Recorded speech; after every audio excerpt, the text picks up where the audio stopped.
I've worked with people who have, been struggling 3, 4 decades with their trauma, and they feel like they've lost so much time because they didn't have the tools or didn't have the resources available to, have the help that they're now receiving.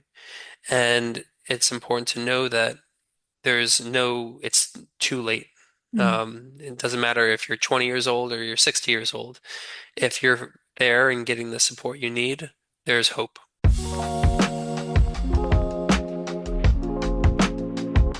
Welcome to the Owning Your Sexual Self podcast. I'm your host, Rachel Main, sex and relationship coach and therapist, and I'm so honored to have you here. This podcast was created as a space for honest, nuanced, shame-free conversations about sex, intimacy, desire, relationships, and what it really means to feel at home in your body. Whether we're talking about pleasure, boundaries, communication, healing, or the messy middle of long-term relationships, this is a place where you don't have to have it all figured out in order to belong. As I enter into my 6th year of podcasting, I feel more committed than ever to helping you soften the pressure, trust your body, and build a relationship with your sexuality that feels grounded, empowered, and true to you. So take a breath, let yourself arrive, and know that wherever you're starting from is more than enough. Now, let's get into today's episode. Good morning, everyone. We have on a very awesome guest today. We have on Andre Lazarus, who is a somatic intimacy guide and media recognized voice on relationships, sexuality, and embodied connection. His career has followed an unconventional path from serving in the U.S. Marines to guiding people through the complexities of intimacy and desire. And that breadth of experience really gives him a distinctive perspective on courage, vulnerability, and human connection. And so you might recognize him. He is best known for his role on the UK television series Virgin Island, where he appeared as a professional surrogate partner, helping participants confront intimacy challenges alongside licensed therapists on the show. And so the program really drew national attention, and Andre's presence on screen highlighted how intimacy work is not necessarily about performance, but about safety, consent, and the courage to connect. So, through his practice coming closer, Andre supports individuals and couples across a wide range of needs: men who are facilitating midlife performance concerns, survivors of trauma that are seeking safety, long term partners wanting to receive passion, and those exploring alternatives like ethical non monogamy. So, equally, he works with couples who are committed to monogamy, who want to strengthen trust and rediscover each other.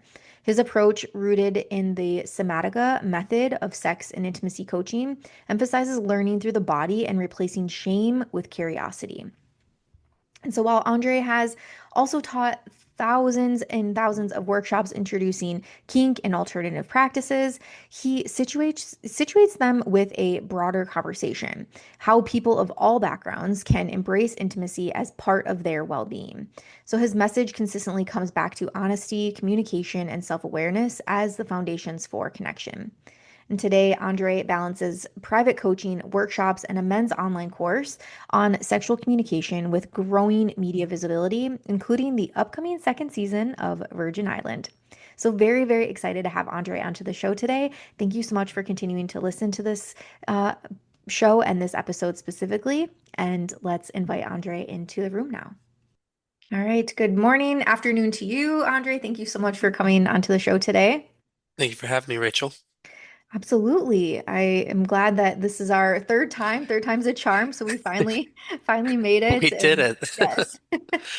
Yeah, I'm very excited. I know that first time we were recording and you got to talking, the internet was having all the issues. I was like, wait, wait, wait. Like this, everything that you're sharing, like this needs to be heard by the people. So please let's reschedule. And so then that has landed us here today.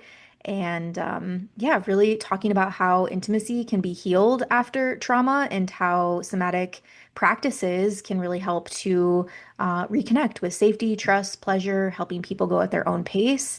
Hmm. So yeah, really excited to get into all of that today with you. Yeah, let's dive in. Yeah, so first, okay, you have an interesting background coming from military background That's a fair first. way of putting it. Yes. Interesting. Yeah. Interesting. Yeah, intriguing. Yeah. I'd love to, yeah, just hear a little bit about your path and how you landed into this in this place.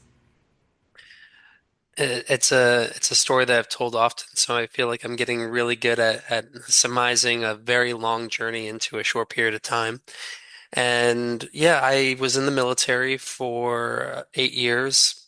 It was never my desire to be in the military for an extended period of time. I wanted to serve my country, something greater than myself. And when I realized it was my time to leave, I then moved into the tech sector, the tech industry. And during that time is when I also started really leaning into what I'm currently doing, my intimacy work. And rather than being able to say that I found it, I really found like the work found me. And it found me through, I have to really credit the people who shared their experiences that they were having with me as being really profound and impactful and encouraging me to go into this work. So basically, I thank all of you, the people that I had those beautiful, delicious experiences with, because they were reflecting how healing and therapeutic those intimate experiences were. And for me at the time, I didn't really understand the language around, you know, how sex could be this healing art and something that could help people to shed trauma or to go deeper into a knowing of their self. That came kind of later on as I continued doing the work more and more. But that's kind of how I went from a military background to now really just being in a very embodied experience with clients and also learning so much about myself along the way. Hmm. Yeah. Yeah, thank you so much for sharing that. And yeah, curious, like what did this start with your own sort of healing of like using somatic practices and then yeah, like was it first working with clients and using that, or was that first a tool for you and you're like, wait, I have something to share here for others? Hmm. It felt simultaneous. I Mhm. felt that my healing journey of my own past, my own learning of my sexuality, my own trauma, kind of coincided because, as I mentioned, a lot of the learning and deeper introspective thought processes that happen for me happen in these times when I'm sharing intimate spaces with clients. And I have the fortunate ability to be able to, with the work that I do, go into a physical space with clients. So it's not just talking, we're actually in Mhm. embodied, intimate, sometimes sexual experiences. So with that, while it was also something that was kind of building the skill set and learning a lot about how to hold space for people in these experiences, I'm also learning as Mhm. we go. So it kind of happened in tandem.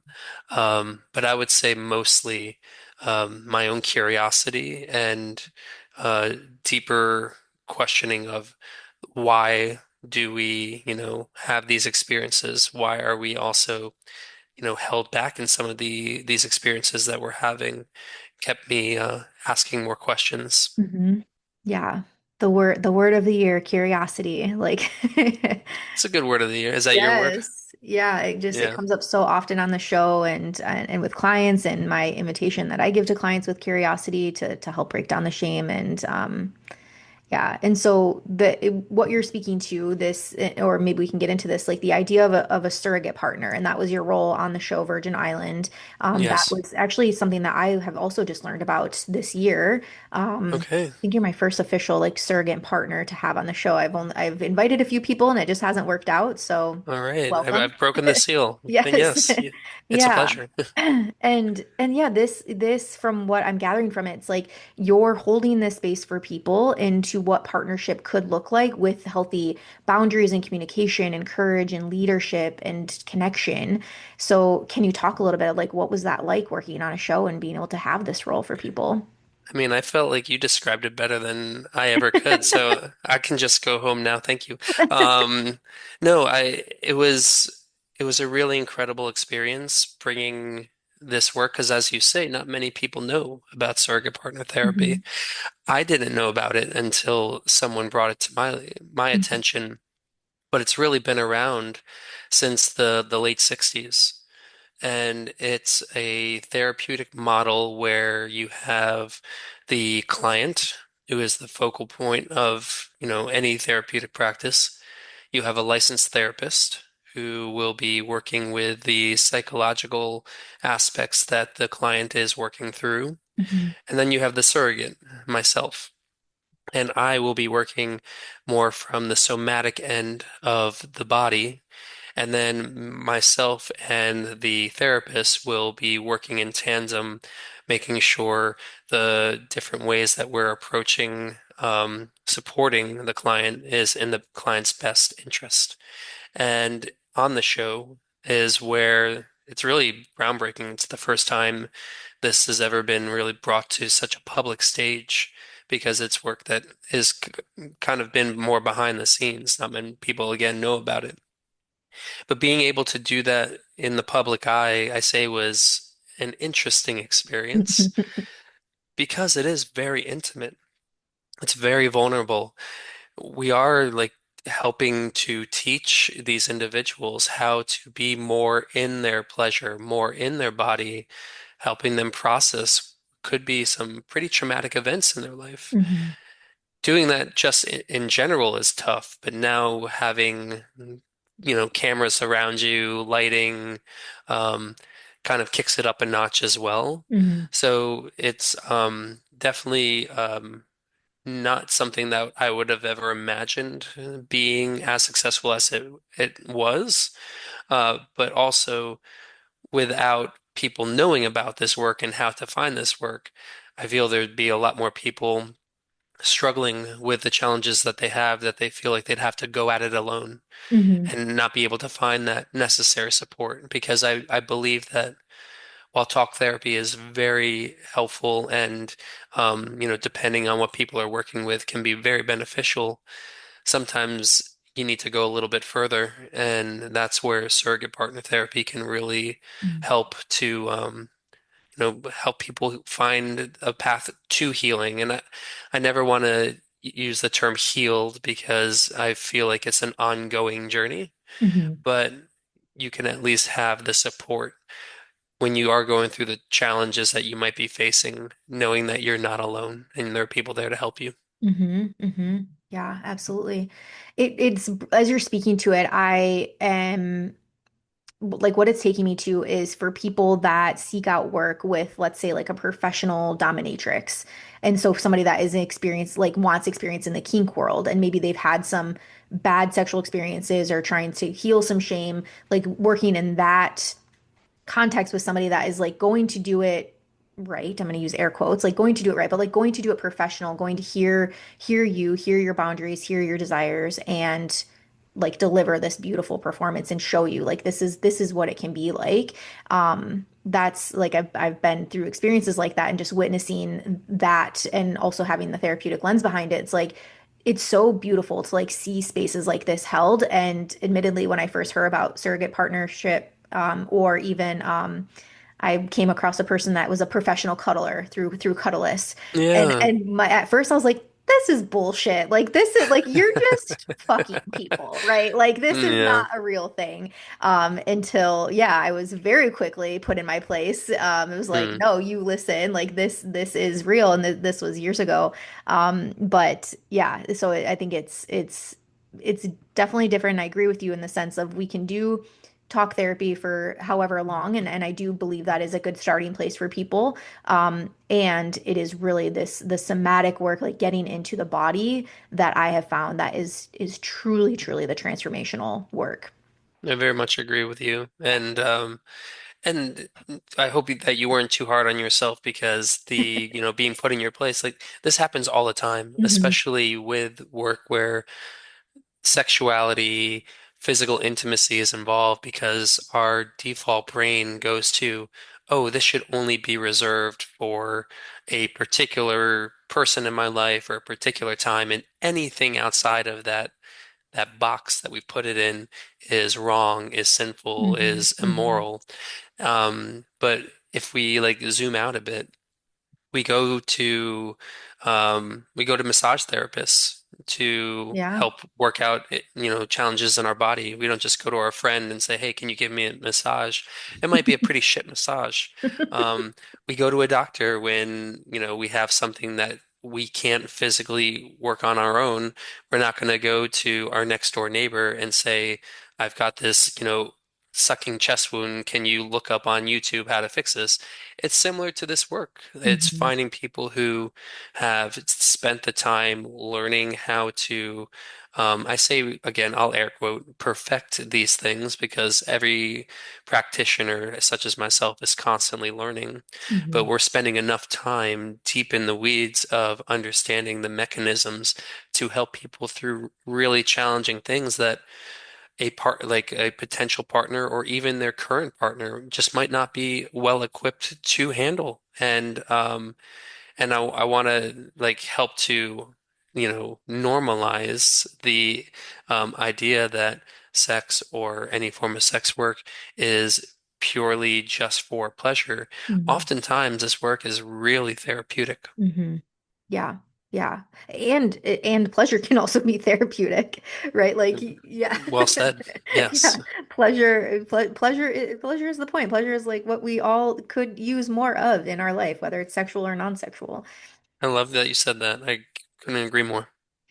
So, what do you, as we're getting into this, like we really want to focus on healing intimacy after trauma and really just reflecting like this is possible. This is, you're not broken, you're not defective for the rest of life because you've been through trauma.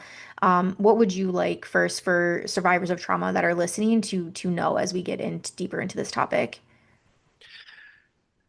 I feel the first thing, as you were saying that, would be that you're not alone. Hmm. Um, I would say oftentimes we can feel quite isolated in our trauma, that no one, or like, yeah, I've heard people have experiences, but my experience was X this, or the other side of the coin, which is I've heard people have these really big, really challenging experiences, and mine's like this small one.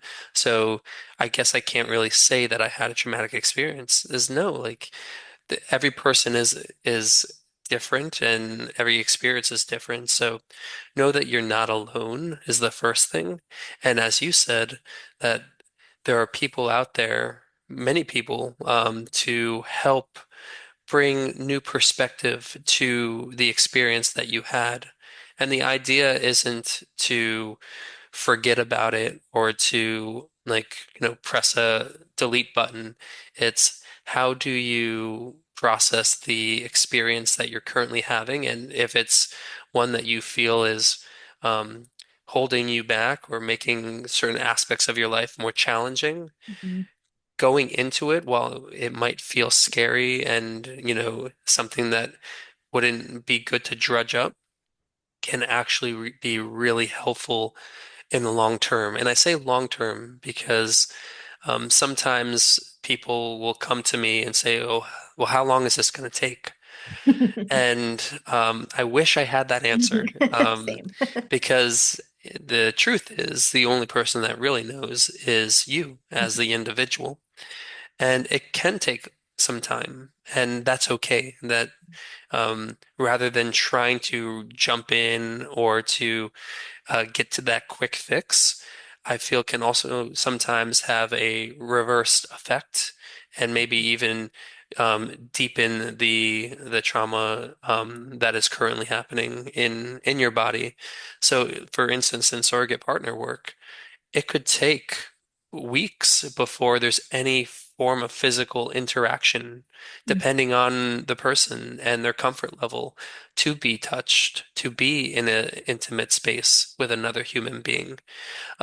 So also that you can receive help and that there isn't like a timeline to that process is the next thing I would say. Hmm.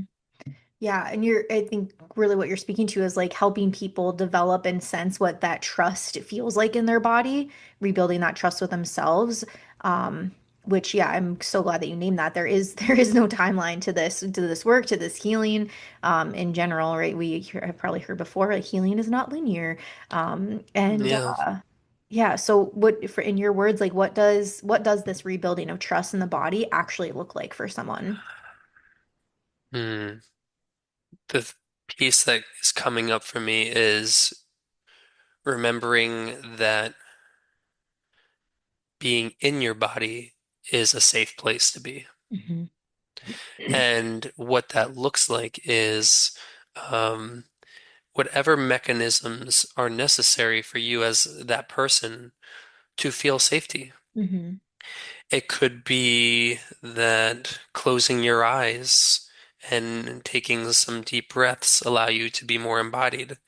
It could be clenching your fists really tight because you might have more of a tendency to leave your body or dissociate. So clenching your fists might bring you into your body. And then when you're there, you're like, okay, I'm in my home. This is where I feel Hmm. safe. Hmm. It could be having another human being holding your hands or holding you in a hug or an embrace.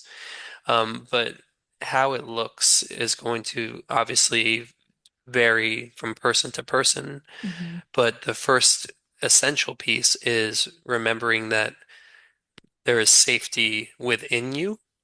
And I say that within you because, and I've been there before, which is believing that the safety that I feel is the responsibility of those around me. Hmm. Hmm. Meaning that you, person, I need you to help me feel safe. And yes, there's definitely a component of that, but really the safety that I feel in my body is my responsibility. Hmm.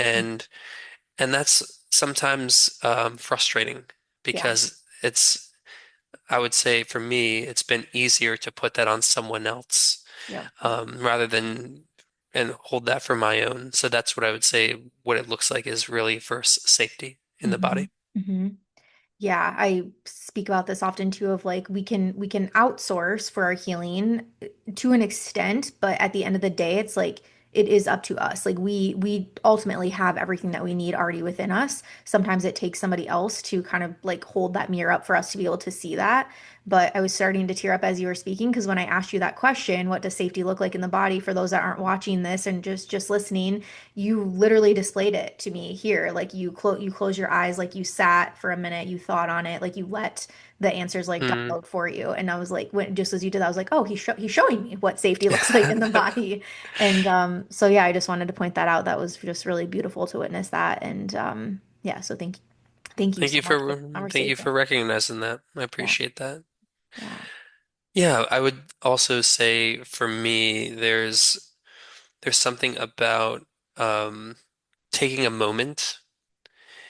It's very easy for us to like be asked a question or someone, there's like some silence or dead space when interacting with a lover, a partner, or a group of friends, and that awkward silence. Mhm. And when we give ourselves a moment to just be with ourselves, to allow that space to be okay, that's also where we can really start to, like you say, download those answers. Mhm. Because my belief is all the answers that we're seeking in life, Mhm.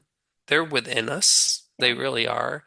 And it's helpful when we have trouble accessing them to seek guidance. And you can seek guidance through friends. You can seek guidance through therapists.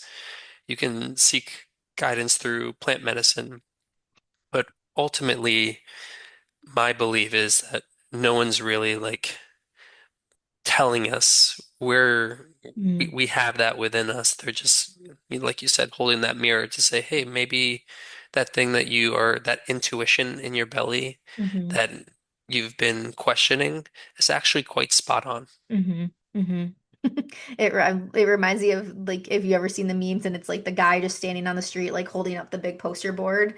It's like that's what it feels like sometimes like you could try somatic work. You could try Yeah. surrogate partnership. Yes, it's so true. Yeah, I know which meme you're talking about. Yeah. Like yeah. And so working with a lot of people like come through my work and I'm sure your work are just feeling and they might even be able to name this themselves of like I feel so disconnected from my body. I feel so out of tune or often even feeling like they're doing the practices wrong like meditation or somatic work like I don't know, my hands feel like sweaty like and to be able to share like that's you being a part of your body. Um, Hmm. but I'm good going off on like a digress here. But what are practices that you might share with somebody that is feeling that? Like, what Hmm. are good starting points for people, would you say? Yeah, the two starting points where I generally point people to are some form or variation of breathing. And it doesn't have to be this long breath work session. It could Hmm. just be breathing. Hmm. But when I say breathing, people are like, oh, I breathe all the time. And then I Hmm. ask them like, okay, well, show me. And then I see them. I'm like, I see you breathing from like here, Hmm. but you have this whole big area down your belly that if you allowed yourself to breathe from the diaphragm, you're filling yourself up with a lot more space where you're able to feel a lot more rather than staying like stuck in the kind of upper chest, throat, head space. Hmm. So just breathing, taking sometimes an elongated breath, like a Hmm. every so often, because we often breathe very shallow. Hmm. So breath work, and then some form of clench. And when I say clench, for those who can't see me, this could be you're clenching your fists. This could be that you're flexing your biceps or squeezing your thighs. But it's if you feel like you're leaving your body or dissociating, it's often hard to not notice or feel some presence in your body when you're clenching it. It's just a instinctual feeling of, okay, I'm feeling this sensation because oftentimes if you're clenching for a while, it's going to feel uncomfortable or Hmm. hard. Like even now, like I'm clenching my fists and I'm feeling a little bit shorter of breath and I realize I can't do this for much longer or else I might pass out. So then I release. Hmm. And in that release, all of the that blood flow that was restricted comes flowing back. Hmm. So that's another practice I would say is when you feel like you're outside of your body, take a moment, take a few, it doesn't even have to be too deep, but deeper breaths than you normally would, and clench some part of your body. And that's a great way to remember that you have a body and that you're in it. You have a body, yes. Yeah. Yeah, I love those. Yeah, I one I teach often is like the shoulder shrug, same like Hmm. shrugging up here and then like releasing. Hmm. Oh yeah, it feels uncomfortable a little bit like to do the shrug Yeah. release. I'm doing that actually right now and that but yeah, for me that one also feels like if I did that for too long, Hmm. all of that clenching would actually make me lightheaded, which would then again remember like, oh shit, I gotta release Yeah. that. And now remember again, I'm in my body. Yeah, absolutely. Yeah. Yeah, and I ask this like, questions like this often because I think I want tools for listeners to have that are just getting started in this. I think for a lot of people listening to the show is like the entry sometimes to the work doing this type of work. Mm, And I yeah, so I similar to me like when I got started in this work, I'm like these seem so silly. Like these are like the weirdest thing. Like I'm just like randomly throughout my day supposed to clench my fists and the yeah. answer is yes. Like the answer is Yeah. yes. Like it doesn't, I love that you named it. Like it doesn't have to be like this big production thing. You don't need to carve out an hour each day to do this if you can't, like if you don't want to, or if you don't have the means to. It can literally be as simple as breathing from the belly or clenching your fist for a said period of time. And just letting that be enough, like just bringing in more acceptance for yourself. Acceptance. I love that you said that word. And also grace, like giving Mm-hmm. yourself a lot of grace because you might have, who knows, like 50 really good days, and then that 51st day is a real struggle. Mm-hmm. And it's easy to forget the 50 good days you had before that day of struggle, or say, oh, here we go again. Like all the work that I did up to this point, I'm now backpedaling and I'm broken, or I'm never going to be able to get past this. And I say give yourself grace because tomorrow's a new day and we don't know what tomorrow's going to look like. So even if today is a really hard one Mm-hmm. and you might feel like there's not much hope or hope is lost, make sure that you're reaching out to people.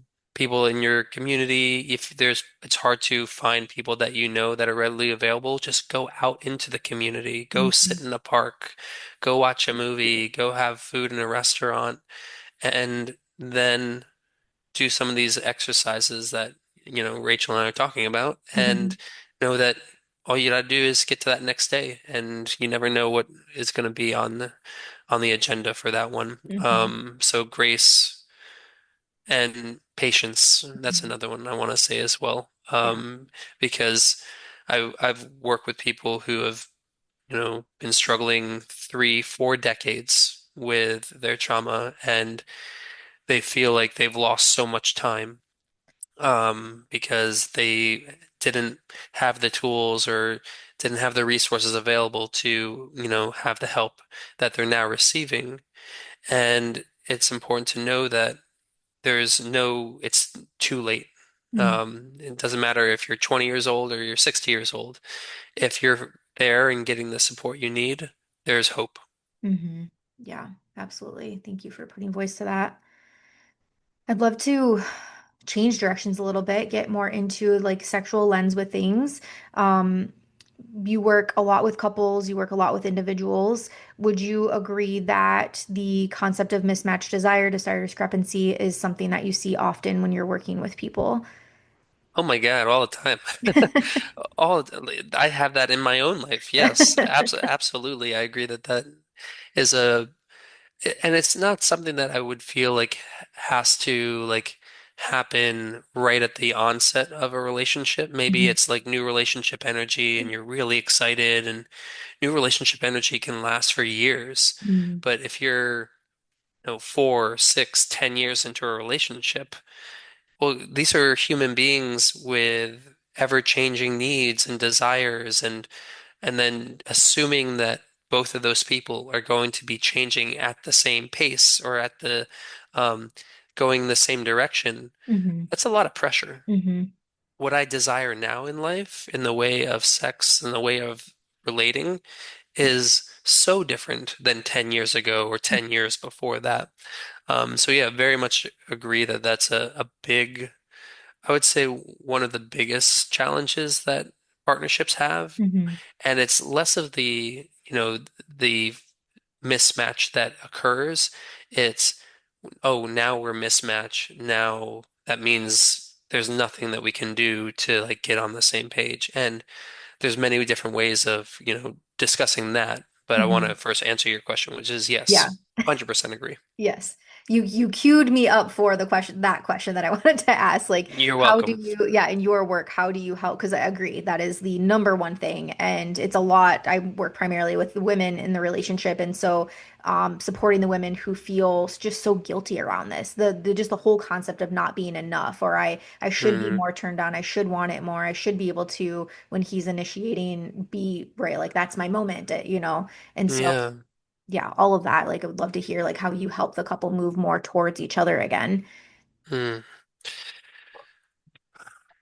With my practice, as much as, and we're talking about, like, we'll say a couple, like in a partnership where there's two people, because I also work with people in varying alternative relationship styles. What I share with them at the onset is my goal in working with you, in helping you, talking to them both, is not to save the relationship. My job that I will be working with you on is how to advocate for yourself as individuals so that you are in your highest potential.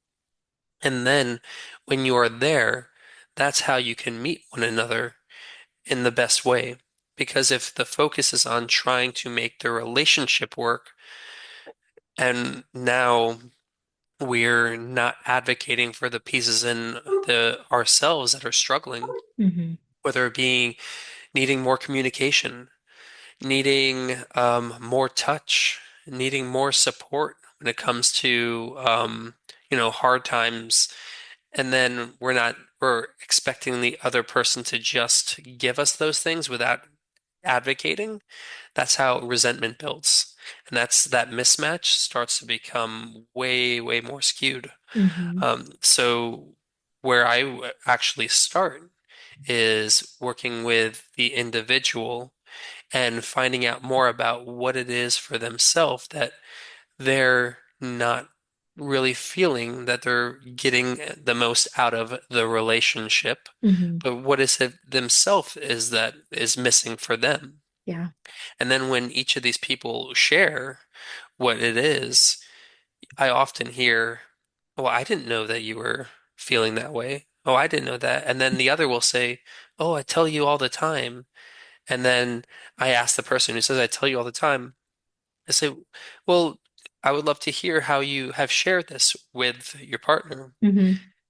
And most of the time, if I was the partner, I would have zero idea Mm. because we aren't taught these tools on how to communicate really transparently. And when I say really transparently, I mean tough conversations that people are Yeah. afraid to have. And so when there's a mismatch for people who come to me, it's generally because people aren't being honest about what they really need. Mm-hmm. Mm-hmm. Yeah. Yeah. My wheels are turning because I'm like, yeah, this is so true, and I'm glad that that we're here having this conversation. So, what I'm like, where do I want to go with this? As you said, like sometimes it's not often communicated very well. What would you say as far as like tips for somebody? Like how do we first like set the space perhaps like to have a conversation like this, and then how does one go into this like very vulnerable share that they might have? I usually encourage people to do exactly what you said, which is set the space.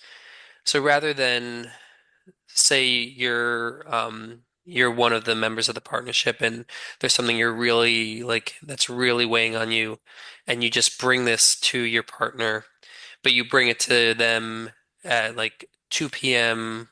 right in the middle of meetings. It's been like there was a long weekend and now it's Monday and not to say that there isn't space to do that, but what I encourage is having like set times to have these discussions where phones aren't near you, where you aren't out and about. You're in a setting where you can really focus on the person in front of you and like have check-ins, what I call relationship check-ins. Um, you can do this every week. You can do this once a month. You could do this, once every 6 months. I generally tell my clients at least once a month is going to be really beneficial. But during that time of setting that time, you can create any structure you want. But the structure is really how are we feeling as ourselves? Then how are we feeling about the relationship that we're sharing? Mm-hmm. Because you might have a rock star month. And you're like, actually, I'm on cloud nine. I have nothing really that I can share except for all these positive things. And great. Like that could be part of what the communication is, Mm-hmm. communicating the great things that are happening in the relationship. But then the next month rolls around, and maybe that's not as alive for you. Maybe there has been some challenges that have happened in those 30 days. Now you can talk about them rather than hoping that they're going to kind of fix themselves or just pushing it aside and saying, "Oh, that was just a one-off." It probably won't like rear its ugly head again. Mm-hmm. The chances are it will. Mm-hmm. So having these very focused conversation times scheduled, like when I say schedule, put it on your calendar. Yeah. So you can't say, "Oh, yeah, we'll talk tomorrow." Well, guess what? Tomorrow has come, and Mm-hmm. now you've got nine other things that have gotten in the way of that conversation. Block it off. Mm-hmm. I mean, relationships are hard. They're beautiful, yes, but they're hard. Mm-hmm. So you need to put work into a relationship, meaning that treat it as if it's a job, and you need to make sure you're keeping on top of your training and that you're learning new techniques and you're keeping it fun and sexy and alive. So scheduling is what I normally Mm-hmm. recommend. Mm-hmm. Yeah, I like that you also mentioned to still have the check-ins when things are feeling like they're going good, because I think a lot of the pushback that I get from people, I also share this, like, yeah, mo monthly at minimum, but weekly if you can, check-ins. And oftentimes I'm hearing it's like the check-in, every check-in, it's like this deep, hard, like vulnerable thing that's happening that sometimes doesn't always end greatly for them. And then there's that avoidance starts to pop up around it. So I think, and then I hear like, oh, like things are going good, so we just didn't have our check-in this week. Like we both agreed, like, yeah, we're fine. Like I'm like, no, no, Yeah. no, no. Like still have the time to like what is fine, what is working well, how did you show up Yeah. specifically so that those things can be repeated and like continue to progress upon. Yeah, and if anything, at minimum, say everything's great and you don't have much to talk about, use that time to have some great sex. Hmm. Like, Hmm. use that time to connect from a physical space. You don't have to say anything, Hmm. Hmm. but really allow yourself a moment to be with the person that you're desiring to choose. Hmm. This isn't, there's no like, I'll take that back. I was going to say there's no mandate. Some places in the world there are mandates, but in many places this isn't a mandate to be in front of this person. You are choosing Hmm. to share this experience, this life with this person. So relish in that time because work gets in the way. We get tired as we get older. Our desires start to wane. So really soak up the moments when you can be less distracted with all the things happening in the outside world and Hmm. enjoy a half-hour makeout session. I'm telling you, if you're ever in a really bad like argument or you feel like no one's really bringing a good point to the argument, take a break, and if you're able to muster it, just hold each other without Hmm. needing to say anything Hmm. and breathe. And if you're feeling like you have a little bit more in you, kiss each other and just enjoy. And all of a sudden, the nervous system that is Hmm. heightened and elevated starts to come down a bit. It doesn't mean that that problem is going to go away, but at least you're now able to maybe even start over the conversation and come from a new lens of compassion. Hmm. Hmm. Yeah, the good old oxytocin bath, like Yeah, yeah, it and works. for long enough, yeah, like at least 30 seconds for the hormones actually to fire off in the body and in the brain. So yeah, I love that advice. Well, I feel like I could talk to you all day, honestly. Well, have me back anytime. I'm sure there's a lot to talk about. Yeah, absolutely. Yeah, I knew I wanted to get into it a little bit, but anything that you can tell us around the show that has a season two coming out. We really didn't talk about it like a lot on the show, surprisingly, probably because as I said, I don't watch the show, but I know Yeah. a lot of my friends are obsessed with it, and so they'll kill me if I don't ask. But yeah, anything Um, that we can expect for the next season. um, well, with TV and anything in that world, there's obviously certain things that cannot be shared Hmm. due to contractual agreements. But I can say that I was really impressed with this group of individuals who came onto the island and came with some, yeah, some really challenging moments in their life. And how they left was not how they came onto the island. Hmm. And I could say that you're in for a treat. So definitely get ready Hmm. for the next season. Hmm. Okay. I'll have to watch it now at this point, so I can be Highly watching and say, I recommend. know him. Yes, highly recommend. Yeah. Well, thank you so much, Andre, yeah, honestly, for coming onto the show today. If people are wanting to get in contact with you or have more of you in their life, what's the best way for people to get in touch with you? Yeah, you can find me. I don't use Instagram as much, but I'm on there. So I'm coming closer with Andre on Instagram. But really, to get in touch with me, the best way is through my website, which is coming-closer.com. Okay, perfect. And you work with in-person individual or I'm sorry, in-person virtual retreats. Yes, You do a lot of men's work as well. yes. Yeah, Yeah, I enjoy working with anyone who is feeling called to come to me and be happy to support you. yeah. Wonderful.